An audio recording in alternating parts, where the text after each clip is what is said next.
Here is Sailor Studio 442, and this is a very nice kind of navy blue. There does seem to be a couple of red sheen spots on the swatch, but they don't show up in the writing sample at all. There is some tone shift as paper changes, but it isn't dramatic. Most times it would only be in the side by side to even be able to notice it. It also does a decent job of shading.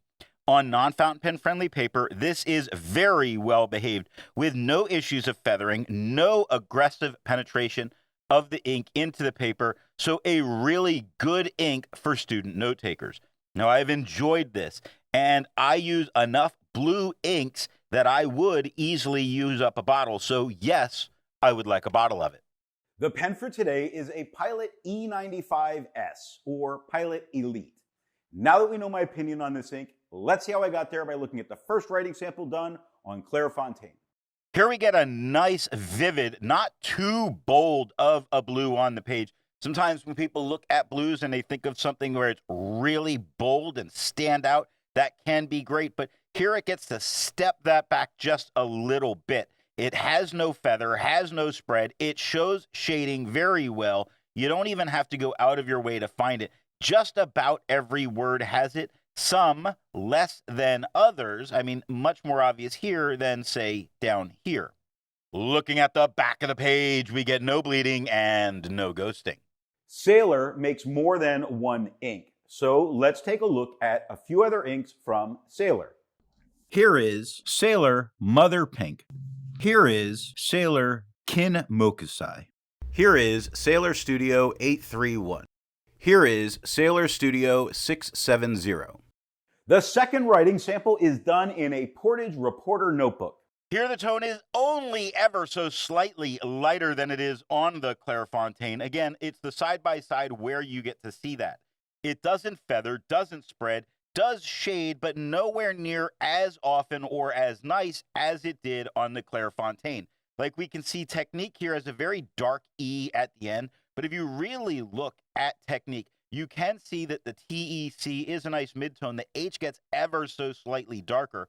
The NI lightens just a little bit, and most of that Q is a bit darker, gets lighter at the bottom of the Q, and during the U into the E, gets much darker again. Looking at the back of the page, no bleeding, no ghosting, easily continuing our notes back here. There's a lot to be learned by doing multiple chromatographies. The one on the left is done the way it's supposed to be done. A line of ink is put down to immediately put into water to show the separation of those colors making the ink. Now the one on the right is marked with a D. This is allowed to dry for 10 minutes before it's put into water. The third writing sample is done in a national brand Steno notebook. Here we see the tone is noticeably lighter and a bit kind of as a turquoise that's very heavily blue leaning. Now, I believe that to be because the ink could be a bit translucent, allowing the tone of the paper to affect the tone of the ink that we see. Not a problem, just an observation. No feathering, no spread, still shades well, not as well as in the Clairfontaine, but the shading is definitely there. Even the very blue-leaning turquoise that we get is a very nice color, but if you don't want turquoise, then be aware of the tone of the paper underneath.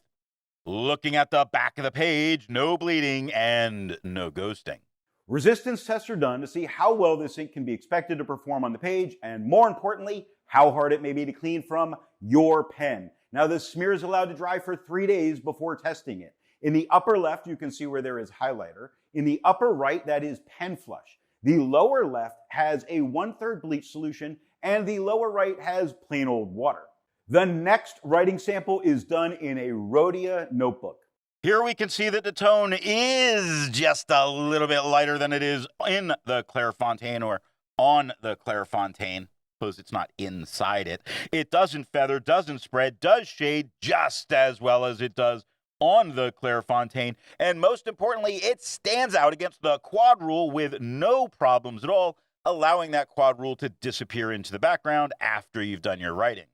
Looking at the back of the page, we get no bleeding and no ghosting. With over 1,000 inks reviewed, let's take a look at a few more blue inks that are out there. Here is Califolio Olanga. Here is Colorverse Supernova. Here is KWZ Azure number 2.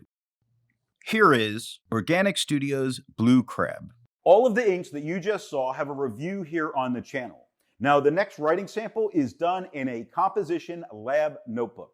Here the tone is noticeably lighter and flatter than it is on the Clairfontaine, really giving us much more of a regular, traditional kind of school blue kind of look to it to me. It doesn't feather, doesn't spread. It does shade not as well as it does on the Clairfontaine. It still does a great job on this paper, standing out against the quad rule. This would be an excellent choice for a student to use in their note-taking. Looking at the back of the page, we get no bleeding and no ghosting. While it's nice to see inks that are in the same color family, I prefer to find inks that complement the color on the page. Here is Robert Oster Cherry Blossom. Here is Diamine Autumn Oak. Here is Organic Studios Edgar Allan Poe. Here is Vinta La Paz. The best way you can support this or any channel that you like watching is to alert the retailer of where you saw the product at time of purchase. Now, the last writing sample is done on 20-pound copy paper. Here the tone is noticeably lighter than it is on the Clairfontaine. We don't have a problem with feathering. We do have a normal amount of spread that's going on for being on copy paper. It even gives little bits of shading at times, and the little bits of shading don't have to come with some feathering. It's doing a really decent job here. Matter of fact, I only see this one tiny spot in calculated where it's tiny feathers in between, nothing to really worry about. Because it's only that one spot, I'll let it go and say this could be a decent ink for this paper. Looking at the back of the page, we have no bleeding, no ghosting. We do have some spots that it gets a little deeper into the paper. It is copy paper after all. Otherwise, I'm going to say this is doing very well. I would not write on the back of this paper, but you might be willing to. So what nib and pen do I think are going to give the best writing experience with this ink?